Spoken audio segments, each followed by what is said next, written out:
I recently went through a lot of, as a layperson, a lot of the recent regulation as the CFTC came up and announced that they have regulatory authority over Bitcoin. And it appears as if they failed to read even the white paper in the Bitcoin Wiki. I don't see how they can regulate it as a commodity without taking into consideration the programmability in the blockchain.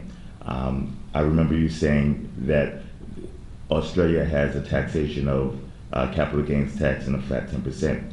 Let's assume, I'm going to record, pardon me.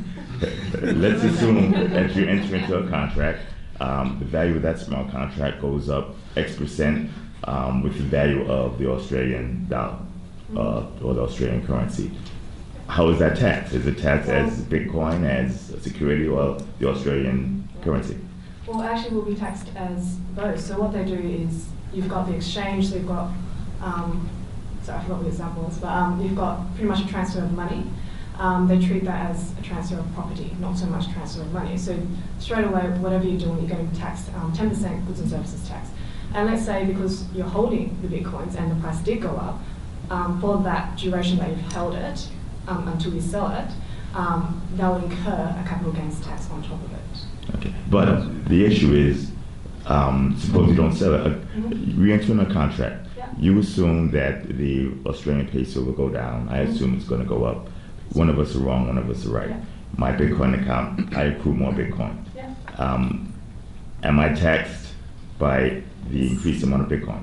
Even if you don't sell a Bitcoin, just hold it, you'll be taxed as well. But this is the thing with tax laws.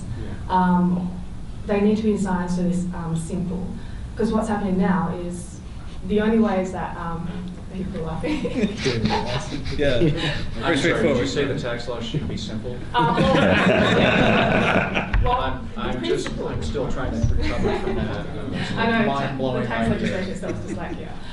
Okay, so the principle behind a good tax law, I would phrase that, good tax law, is that it will be simple, basics, transparent, there's a whole bunch of characteristics. And the one that really struggles for Australia and I guess in the world is the fact that it is not simple. You can't characterize it, Bitcoin blockchain, they're having huge issues with characterizing it.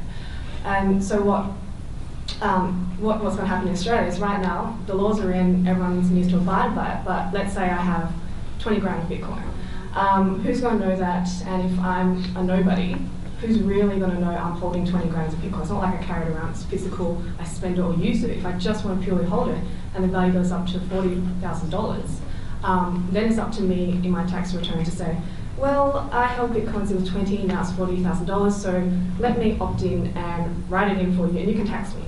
It's going to have to be an opt-in policy, which is it's too hard for them to actually, find everyone, tax everyone, so it's not going to work. So and wouldn't the same work in reverse? I took a $450,000 Bitcoin loss. I now want to apply that gain, that taxable loss for the next 5 years. Yes. And then I enter into a contract with somebody else and I trade that taxable loss with him. Yeah. Now, how is that taxed?